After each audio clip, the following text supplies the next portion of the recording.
మీ ఎలాంటి వ్యాపార ప్రకటనలకైనా వెంటనే మా ఛానల్ సంప్రదించండి. అందరికీ నమస్కారం. ఈరోజు మన స్టూడియోలో ప్రముఖ ఆధ్యాత్మికవేత్త, వేదిక్ ఆస్ట్రాలజర్ గోనుగంట్ల సురేష్ బాబు గారు ఉన్నారు. గురువుగారితో మాట్లాడదాం. నమస్కారం గురుగారు. మణికంఠ గారు నమస్కారం అండి. అక్టోబర్ మాసం విశేషంగా వృశ్చిక రాశి వారికి ఈ నెల ఏ విధంగా కలిసి రాబోతుంది, ఓవరాల్గా ఎలాంటి జాగ్రత్తలు తీసుకోవాలి, కొన్ని పండుగలు కూడా ఉన్నాయి మనకి. సో ఓవరాల్గా ప్రజెంట్ వీళ్ళ టైం ఎలా నడుస్తుంది గురుగారు? సో మనం ఒక మంచి ఆశ్వీజ మాసంలో ఉన్నామండి. ఇందులో మీరు చెప్పిన విధంగా నవరాత్రులు, తర్వాత ఎంతో ఇష్టమైన దీపావళి పండుగ ఇవన్నీ ఉన్నాయి. చాలామంది అయ్యప్ప మాలలు వేసుకుంటూ ఉంటారు, దీక్షలు తీసుకుంటూ ఉంటారు. దసరా నుంచి దీపావళి ఉన్న మధ్య చాలా వెకేషన్స్కి, అవుట్స్టేషన్స్కి వెళ్ళిపోతూ ఉంటారు. నార్త్లో బాగా ఉత్సాహంగా అందరూ సెలబ్రేట్ చేస్తూ ఉంటారు. మనకు కూడా వెకేషన్ టైం పిల్లలకంతా ఇచ్చేస్తూ ఉంటారు. ఇది ఆధ్యాత్మికంగా చాలా మంచి మాసం. ఈ మాసంలో వృశ్చిక రాశి, ఫస్ట్ వృశ్చిక రాశి గురించి చెప్పుకుంటే ఒకే ఒక ప్రాబ్లం ఈ రాశి వాళ్ళకు ఉంది. ఏంటంటే అష్టమంలో గురువు ఉండటం వల్ల చాలామందికి 3 ప్రాబ్లమ్స్లో ఫేస్ చేస్తున్నారు. ఒకటి, ఉద్యోగం కంఫర్టబుల్గా లేకపోవటం. ఉద్యోగము లేదా బిజినెస్ వాళ్ళకి అవసరం ఉన్నా లేకపోయినా ఏదో చేయాలి కాబట్టి బలవంతంగా చేస్తూ ఉన్నారు. ఇవి ఎక్కువగా నాకు వచ్చే కాల్స్ అండి. ఓవరాల్గా గురువు వీళ్ళకి 8th హౌస్లో ఉండటంతో వాళ్ళకున్న నాలెడ్జ్ కానీ అప్పటిదాకా వాళ్ళ ఏదైనా మాట చెప్తే వినేవాళ్ళు, ఇలా ఉన్న సిచ్యువేషన్ కాడి నుంచి వీళ్ళ మాటకి విలువ లేకుండా ఉండటం, కంప్లీట్ ఇర్రెలవెంట్, వాళ్ళకి సంబంధం లేని జాబ్ ఏదో బలవంతంగా చేయాలి కాబట్టి చేస్తూ ఉండటము, అటు వదిలిపెట్టలాగా చేసుకోబెట్టలాగా ఇలా ఇబ్బందుల్లో ఉన్నారండి.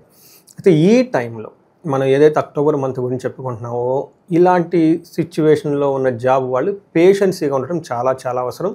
ఈ టైంలో కొంతమందికి జాబులు పోయే అవకాశం ఎక్కువగా ఉంటుంది. దానికి రీజన్ ఏంటంటే 12వ ఇంట్లో సూర్యుడు వచ్చేసాడండి. వీళ్ళకి కుజుడు కూడా వచ్చాడు. అంటే 2 క్రూర గ్రహాలు 12వ స్థానంలో ఉండటంతో వీళ్ళకి స్వస్థాన నాశనం చేయవా, అంటే ఇప్పటిదాకా ఏదైతే కనుక వాళ్ళు ఒక పని చేస్తూ ఉన్నారో ఆ స్థితి వీళ్ళకి లేకుండా పోతుంది. అంతేకాకుండా 12వ ఇంట్లో కుజుడు ఉండటంతో వీళ్ళకి కొంచెం బ్లడ్ రిలేటెడ్ డిసీజెస్ రావటము, లేదా హాస్పిటల్లో వీళ్ళ బంధువుల ద్వారా వెళ్ళటము, విపరీతంగా ధనం ఖర్చు అవకాశం ఎక్కువగా ఉంటుంది. ఇది కొంచెం జాగ్రత్త. అంటే ఆల్రెడీ వీళ్ళకి గురువు ప్రభావం సరిగా లేకపోవడంతో జాబుల్లో ఇబ్బంది పడుతున్నారు, ధనానికి ఇబ్బంది పడుతున్నారు. ఈ టైంలో ఈ 2 గ్రహాలు కూడా రావడంతో కొంచెం సహనంగా ఉండటం చాలా చాలా ఇంపార్టెంట్. ఈ ఒక్క మంత్ కనుక మీరు పేషెన్స్గా కనుక వెయిట్ చేయగలిగితే తర్వాత చాలా ఇంప్రూవ్మెంట్ ఉంటుంది. మనం డీటెయిల్స్ చూస్తే ఫస్ట్ వృశ్చిక రాశి వాళ్ళకి విశాఖ 4వ పాదం, అనురాధ 1, 2, 3, 4 పాదాలు, జ్యేష్ఠ 1, 2, 3, 4 పాదాలంతా మనకి వృశ్చిక రాశిలో ఉంటారు. పేరు బలంగా కనుక మనం చూసుకుంటే తో, నా, నీ, ను, నే, నో, యా, ఈ, యు అనే లెటర్స్ అంతా ఇందులో ఉంటారు. మనం గ్రహాలు కనుక చూసుకుంటే సూర్యుడు తులారాశిలో 17వ తారీఖు ప్రవేశిస్తున్నారు. అక్టోబర్ 3 తులారాశిలోనే మనకి బుధుడు ప్రవేశిస్తున్నాడు. శుక్రుడు వచ్చేటప్పటికి కన్యరాశిలో, కుజుడు కూడా తులారాశిలో ఉన్నారు. అంటే వీళ్ళకి ఎక్కువగా గ్రహాలు 3 గ్రహాలు వీళ్ళకి ప్రతికూలమైన పరిస్థితుల్లో ఉన్నారు, మంచి పొజిషన్లో లేరు అని మనం చెప్పుకోవాలి. పర్టికులర్గా సూర్యుడు, బుధుడు, శుక్రుడు వీళ్ళంతా తులారాశిలో 12వ స్థానంలో ఉన్నారు. అక్కడ శుక్రుడు తప్ప మిగతా గ్రహాలు అంతా వీళ్ళకి అనుకూలించవు అని మనం చెప్పాలి. మనకి లఘు గోచారం, సూక్ష్మ గోచారం ప్రకారంగా చూస్తే వీళ్ళకి ధనచ్ఛేదం, విద్యార్థి, పరాభవం, అభయం అని మనకు చెప్తూ ఉంటారు. అంటే వీళ్ళకి ధనం వస్తుంది కానీ విపరీతంగా ఖర్చు అవుతుంది. తర్వాత ఏదైనా కనుక హెల్త్ కాంప్లికేషన్స్ వచ్చే అవకాశం ఎక్కువగా ఉంటుంది. పరాభవం జరిగే అవకాశాలు ఎక్కువగా ఉంటాయి, చాలా ఎక్కువగా ఉంటుంది. అందుకని ఇప్పటిదాకా వీళ్ళకి ఆల్రెడీ బాగలేదు కాబట్టి ఈ టైంలో జాబ్ విషయంలో కొంచెం కేర్ఫుల్గా ఉండటం ఉంటుంది. అవమానాలు జరుగుతాయి కానీ బరాయించక తప్పదు ఈ 1 మంత్. దానికి మీరు వృధాగా కనుక ఏమంటారు రెసిస్ట్ చేసి, అపోజిషన్ చేసి ఏదేదో చేయాలనుకుంటే లాంగ్ రన్ మీరు సఫర్ అవుతారు. అందుకని లాంగ్ రన్ మీరు సేఫ్గా ఉండాలి కాబట్టి 1 మంత్ మీరు పేషెన్స్గా ఉండటం చాలా చాలా ఇంపార్టెంట్. బట్ ఓవరాల్గా కనుక చూసుకుంటే ఎంతలోన టగ్ ఆఫ్ వార్ ఉన్నా ఏదో ఒక విధంగా అభయప్రదంగా సేఫ్గా సెక్యూరిటీగా ఉంటారు. సో ఈ సేఫ్ అయితే అల్టిమేట్ ఉంది. బట్ ఈలోపు మీరు ఏమంటారు ఓవర్ ఎక్సైట్ కాకుండా, దానికి ఎక్కువగా ఎమోషనల్గా కాకుండా వెరీ ప్రాక్టికల్గా ఉండే డెసిషన్ తీసుకోండి. ఇందులో మనకి సూర్యుడు 12వ స్థానంలో ఉంటే మహర్షులు ఏం చెప్తారంటే స్వస్థాన నాశనం చేయవ బంధురోగ ధనవేహ ప్రాణ పర్యంతమాపత్తిం అవమానం వేయే అని చెప్తుంటారు.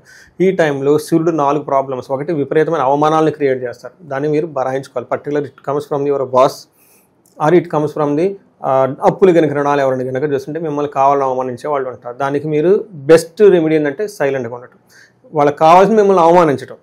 మీరు సైలెంట్గా ఉంటే ఎదుటి వాళ్ళు ప్రొవోక్ చేయరు. మీరు ఎప్పుడైతే ఎదుటి వాళ్ళకి ట్రిగ్గర్ వేసినప్పుడు మీరు ట్రిగ్గర్ అవుతూ ఉంటే వాళ్ళు ఇంకా ట్రిగ్గర్ ప్లే చేస్తూ ఉంటారు, మీరు ఇంకా ట్రిగ్గర్ అవుతూ ఉంటారు, ఏదో ఒకటి మీరు బయటకు వచ్చేస్తారు. అది మీ శత్రువులకు అదే కావాలి కాబట్టి వాళ్ళకి రివర్స్ ట్రాక్ ఏంటంటే ధర్మరాజు చెప్తూ ఉంటాడు, భీముడు గద తీసుకుని పైకి లేసినప్పుడల్లా సహనంగా ఉండు, the more we get exposed the more we become our style అని చెప్తూ ఉంటాడు. అందుకని పేషెన్సీగా ఉండడం చాలా అవసరం. స్వస్థాన నాశనం చేయవ, ఉన్న స్థానం కోల్పోయే అవకాశం ఎక్కువగా ఉంటుంది. బంధువులతోటి రోగాలతోటి ఇబ్బందులు పడే అవకాశం ఎక్కువగా ఉంటుంది. అయ్యో ప్రాణం పోతుందే అన్న ఒక సిచ్యువేషన్స్ వచ్చే అవకాశం ఎక్కువగా ఉంటుంది. కేర్ఫుల్గా ఉండాలి. శత్రువులతో కొంచెం జాగ్రత్త. But best remedy patience. అసలు వాళ్ళు వదిలేసుకుంటే మీరు వెళ్ళిపోతూ ఉంటే మీ బాణాన్ని మిమ్మల్ని వాళ్ళైతే ఏమీ చేయలేరు. తర్వాత కుజుడు కూడా 12వ స్థానంలో ఉండటం ఇది కూడా మంచిది కాదని మనకు చెప్తారు. ఈ ప్రకారం ఏంటంటే ప్రవాస వ్యాధి పీడం, బంధువైరం, ధనక్షయం, దేహపీడం, సంచారం. ఈ టైంలో వీళ్ళు ఎక్కువగా తిరుగుతూ ఉండే అవకాశం ఎక్కువగా ఉంటుంది. ఇటు అటు ఉద్యోగం రీత్యా కానివ్వండి, వేరే ఒక దాని గురించి కానీ వాళ్ళకి స్థిమితంగా లేకుండా అటు ఇటు ఉరుకులు పరుగులతో ఉండే అవకాశం ఎక్కువగా ఉంటుంది. బంధువులపై గొడవలు వచ్చే అవకాశం ఎక్కువగా ఉంటుంది. ఇదే టైంలో వ్యాధులు కూడా వీళ్ళని అటాక్ చేసే అవకాశం ఎక్కువగా ఉంటుంది. కొంచెం జాగ్రత్తగా ఉండాలి. అయితే ఓవరాల్గా మనీ రిలేటెడ్ మ్యాటర్స్లో సక్సెస్గా ఉంటారు. శత్రువులు వాళ్ళు ఎన్ని కుట్రలు కుతంత్రాలు చేసినా వీళ్ళు సైలెంట్గా ఉంటే వాళ్ళు ఏం చేయకుండా వెళ్ళిపోతారు. ఇది మనకి ఫైనల్ అల్టిమేట్. అయితే 11వ స్థానంలో శుక్రుడు ఉండటంతో శుభం కార్డు చాలా నీట్గా యాక్టివ్గా పడుతుంది వీళ్ళకి ఈ మంత్ ఎండ్లో. ఒకటి వీళ్ళకి పుష్టిగా ఉంటారు. మనకి మహర్షులు ఏంటంటే పుష్టిం కాంతిం తదా ఇష్టకార్య సాధనం క్షీరాన్న భోజనం కుర్యా శుక్ర ఏకాదశి ఫలం అంటారు. అంటే ఈ టైంలో వీళ్ళు పైకి చాలా డిగ్నిటీగా హుందాగా ఉంటారు. అనుకున్న పనులన్నీ చక్కగా చేసుకుంటూ వెళ్ళిపోతూ ఉంటారు. చక్కగా టయానికి భోజనం చేస్తూ ఉంటారు. అంటే వీళ్ళకి చక్కగా స్థిమితంగా ఉండేసి శుక్రుడు వీళ్ళకి ఒక మంచి యోగ్యతను కూడా కలిగిస్తూ ఉన్నారు.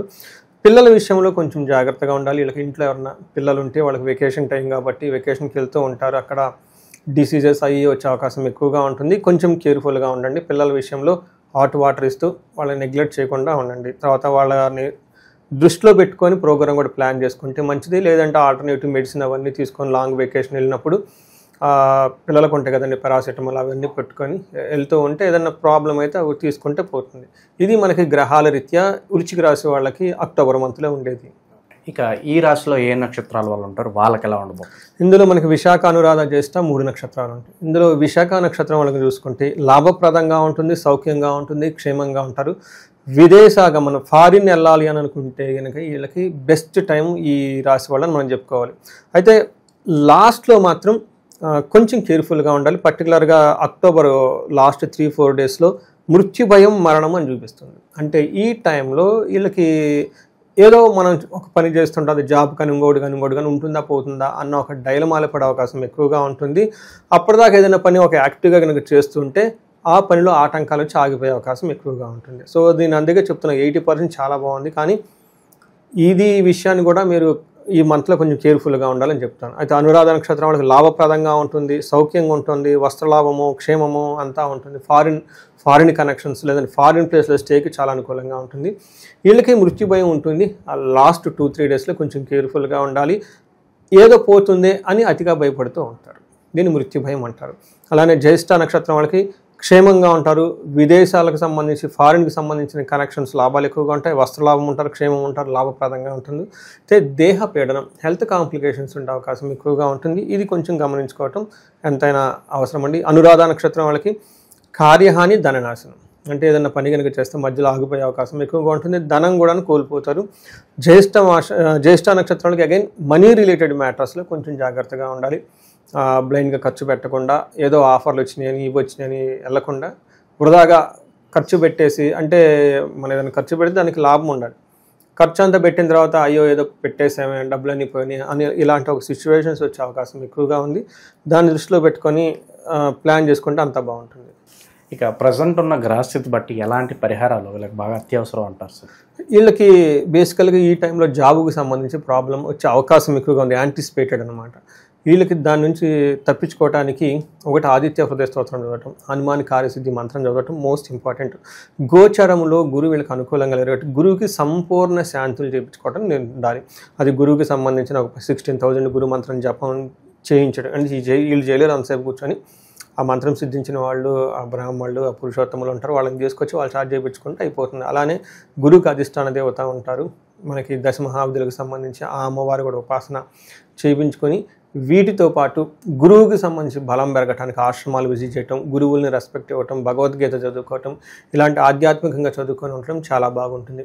ఇదంతా మనం మన లెవెల్లో మనం చేసుకుని, బట్ ఎవరికైతే సమస్య తీవ్రంగా ఉంటుందో C level executive, mid level executive, లేదంటే పీపుల్ ఓరియంటెడ్ జాబ్లు ఎవరైతే చేస్తూ ఉంటారో పొలిటీషియన్ కానీ, వీళ్ళంతా వచ్చేటప్పటికి వీళ్ళకి విశేష హోమాలు అవన్నీ చేయించుకుంటే చాలా బాగుంటుంది. పర్టికులర్గా మనకి మన్యు పాశుపత అభిషేకం చేయించుకున్నా, లేదంటే స్వర్ణలక్ష్మి విశేష హోమం అని ఉంటుంది. ఎందుకంటే గురువు అనుకూలంగా లేకపోతే ధనానికి కూడా ఇబ్బంది వస్తుంది.